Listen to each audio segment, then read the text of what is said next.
एक दिन वो जंगल में ऐसे ही घूम रही थी कि जब भी वो देखती है कि दूसरे किंगडम का राजा सैनिकों के साथ उस जंगल पर हमला करने के लिए और उसे कब्जा करने के लिए यहाँ पर आ रहा था। मेलेफिसेंट अपने जंगल की परी थी और वो अपने जंगल को प्रोटेक्ट करना अच्छे से जानती थी। वो उनसे मुकाबला करने के लिए तैयार हो जाती है और राजा से यहाँ से चले जाने को कहती है, लेकिन वो राजा इतनी जल्दी कहाँ मानने वाला था। वो अपने सैनिकों को आदेश देता है कि आगे बढ़ो और इस पूरे जंगल को अपने कब्जे में ले लो। उसकी सेना आगे बढ़ती है। मेलेफिसेंट के जादू से जंगल में से भी अजीबोगरीब दिखने वाले बड़े बड़े क्रिएचर्स निकलते हैं और उन सैनिकों का मुकाबला करते हैं। राजा की सेना को खूब नुकसान पहुंचता है। उसके सारे के सारे सैनिक उन क्रिएचर से डर कर भागने लगते हैं, क्योंकि इन सैनिकों में इतनी ताकत नहीं थी कि वो इन जादुई क्रिएचर्स का मुकाबला कर सके। इसलिए हार मानकर राजा को अपनी सेना के साथ वापस जाना पड़ता है। कुछ साल बीतते हैं और हम देखते हैं कि राजा अब काफी बूढ़ा हो गया है और काफी कमजोर भी हो चुका है। राजा कहता है कि ये खबर फैला दो कि जिस किसी ने भी मेलेफिसेंट को मार दिया, मैं उसे अपना साम्राज्य सौंप दूंगा और अपनी बेटी की शादी उससे कर दूंगा। जब भी उनमें से एक लड़का कहता है कि मैं ये कर सकता हूँ। ये वही लड़का था जो मेलेफिसेंट के साथ बचपन में खेला करता था, जिसका नाम था स्टीफन। अब ये बड़ा हो गया है। अब हम देखते हैं कि स्टीफन मेलेफिसेंट से मिलने के लिए वापस कई सालों बाद जंगल में जाता है और मेलेफिसेंट से कहता है कि मैं तुम्हें यहाँ पर अलर्ट करने आया हूँ, क्योंकि वो राजा तुम्हें किसी भी हालत में मारना चाहता है। मेलेफिसेंट उससे बोलती है कि तुम इतने साल कहाँ थे, तुम्हें जरा भी हमारी दोस्ती का ख्याल नहीं आया।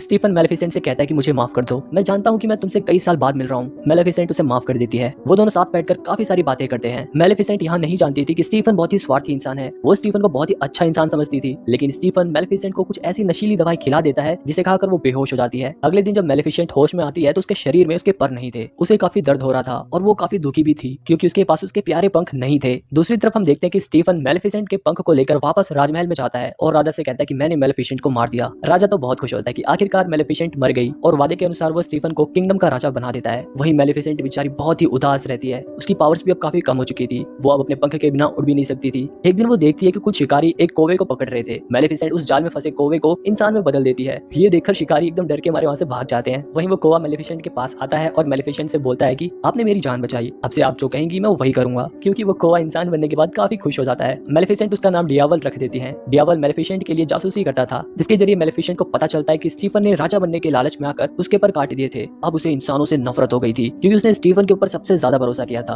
अब उसे ऐसा लगता है कि सारे इंसान मतलबी होते हैं और वो एक बुरी परी बन जाती है। वहीं स्टीफन की राजा की बेटी के साथ शादी हो गई थी, इसलिए उसकी एक छोटी सी बेटी पैदा होती है, जिसकी वजह से पूरे किंगडम में जश्न का माहौल होता है। दूर दूर से लोग आए हुए थे। इस मौके का फायदा उठाकर मेलेफिसेंट भी उस किंगडम में वापस चली जाती है और उस बच्चे के पास जाकर उस बच्ची से बोलती है कि तुम बहुत सुंदर हो, लेकिन तुम जैसे ही 16 साल की हो जाओगी तुम्हारे हाथ में एक सुई चुभेगी, जिसकी वजह से तुम्हारी मौत हो जाएगी। जब भी वहाँ पर स्टीफन आ जाता है और मेलेफिसेंट से बोलता है कि तुम ऐसा मत करो, तुम मेरा बदला मेरी बच्ची से क्यों ले रही हो, तब मेलेफिसेंट बोलती है कि मैं भी एक लड़की थी और तुमने मेरे साथ क्या किया। मेलेफिसेंट दिल की काफी अच्छी थी। वो स्टीफन की काफी रिक्वेस्ट करने के बाद ये कहती है कि इस बच्ची के 16 साल होने से पहले पहले अगर इसे इसका सच्चा प्यार मिल जाता है तब इसकी जान बच सकती है। स्टीफन मेलेफिसेंट के श्राप से काफी परेशान हो जाता है और वो 3 छोटी छोटी परियों को बुलाता है और उनसे कहता है कि मेरी बेटी को यहाँ से दूर ले जाओ और जब तक ये 16 साल की नहीं हो जाती इसे यहाँ पर मत लाना, वरना मेलेफिसेंट का श्राप सच हो जाएगा। इसके बाद अब वो राजा मेलेफिसेंट को मारने के लिए जंगल की तरफ बढ़ता है, लेकिन वो ऐसा नहीं कर पाता, क्योंकि मेलेफिसेंट ने जंगल की रक्षा करने के लिए जंगल के चारों तरफ अपने जादू से बाउंड्री बना रखी थी, जिसके कारण अब कोई भी इंसान उस जंगल में नहीं जा सकता था। सीन बदलता है और हम देखते हैं कि उस छोटी सी प्रिंसेस का नाम प्रिंसेस अरोरा रख दिया गया था। उसे वो 3 परियां लेकर बहुत दूर चली जाती हैं, लेकिन मेलेफिसेंट को पता था कि प्रिंसेस अरोरा कहाँ पर रहती है। मेलेफिसेंट उस बच्ची को डराने की कोशिश करती है, लेकिन वो बच्ची मेलेफिसेंट को देखकर मुस्कुराने लगती है और मेलेफिसेंट का दिल भी उस छोटी सी बच्ची की स्माइल देखकर पिघल जाता है। वहीं वो तीनों परियां प्रिंसेस अरोरा का ख्याल अच्छे से नहीं रख पा रही थी। उन तीनों की लापरवाही की वजह से प्रिंसेस अरोरा की जान हमेशा खतरे में पड़ जाती थी, लेकिन मेलेफिसेंट उसे हर बार बचा लेती थी। वक्त के साथ साथ प्रिंसेस अरोरा बड़ी होने लगी और अब वो 15 साल की हो चुकी थी और श्राप पूरा होने में सिर्फ 1 साल बचा था। प्रिंसेस अरोरा जिस जंगल में रहती थी उसके चारों तरफ बाउंड्री थी और वो कभी भी उस बाउंड्री से बाहर नहीं गई थी। उसने कभी भी बाहर की दुनिया नहीं देखी। एक दिन उस बाउंड्री के पास प्रिंसेस अरोरा को किसी की मौजूदगी का एहसास होता है और उस जगह पर प्रिंसेस अरोरा की मुलाकात मेलेफिसेंट से होती है। प्रिंसेस अरोरा मेलेफिसेंट को देखकर बोलते कि आप तो वही हो जो बचपन से मेरा ख्याल रखती आ रही हो, लेकिन कभी भी आप मेरे सामने नहीं आई। वो बोलती है कि मैं आपको पहचानती हूँ और आपके साथ जो वो कौवा रहता है वो भी बहुत ही प्यारा है। मेलेफिसेंट को इस जवाब की बिल्कुल भी उम्मीद नहीं थी और वो अंदर ही अंदर बहुत खुश होती है। इसके बाद मेलेफिसेंट और प्रिंसेस अरोरा साथ में खूब खेला करते थे। वो दोनों बिल्कुल माँ बेटी की तरह रहते थे। मेलेफिसेंट अब प्रिंसेस अरोरा को बहुत ही प्यार करने लगी थी और वो अब ये नहीं चाहती थी कि प्रिंसेस अरोरा का श्राप पूरा हो और वो मर जाए, इसलिए वो अपनी पूरी पावर का इस्तेमाल करके उस श्राप को वापस लेने की कोशिश करती है। लेकिन एक बार दिया हुआ श्राप कभी वापस नहीं लिया जा सकता, इसलिए मेलेफिसेंट अपना श्राप वापस नहीं ले पाती। प्रिंसेस अरोरा 16 साल की होने ही वाली थी और उसका श्राप भी जल्दी पूरा होने वाला था, इसलिए मेलेफिसेंट काफी परेशान रहने लगी। वो दुआ करती है कि जल्दी प्रिंसेस अरोरा को उसका सच्चा प्यार मिल जाए ताकि उसका श्राप खत्म हो जाए। एक दिन वो दोनों जंगल में बातें कर रहे थे और प्रिंसेस अरोरा मेलेफिसेंट से पूछती है कि आपके पर कहाँ हैं? सभी परियों के पर होते हैं, लेकिन आपके क्यों नहीं है? मेलेफिसेंट उसे बताती है कि उसके पास भी कभी पर थे, लेकिन किसी इंसान ने उसको धोखा दिया और उसके पर छीन लिए। ये बताते हुए वो काफी उदास हो जाती है और उसकी आंखों में आंसू आ जाते हैं। तभी प्रिंसेस अरोरा बोलती है कि आप उदास मत होइए, जल्दी मेरा 16th बर्थडे आने वाला है और मैं उन तीनों परियों से परमिशन लेकर आपके पास आ जाऊंगी। लेकिन मेलेफिसेंट जानती थी कि ऐसा कुछ भी नहीं होने वाला जब तक उसको उसका सच्चा प्यार नहीं मिल जाता।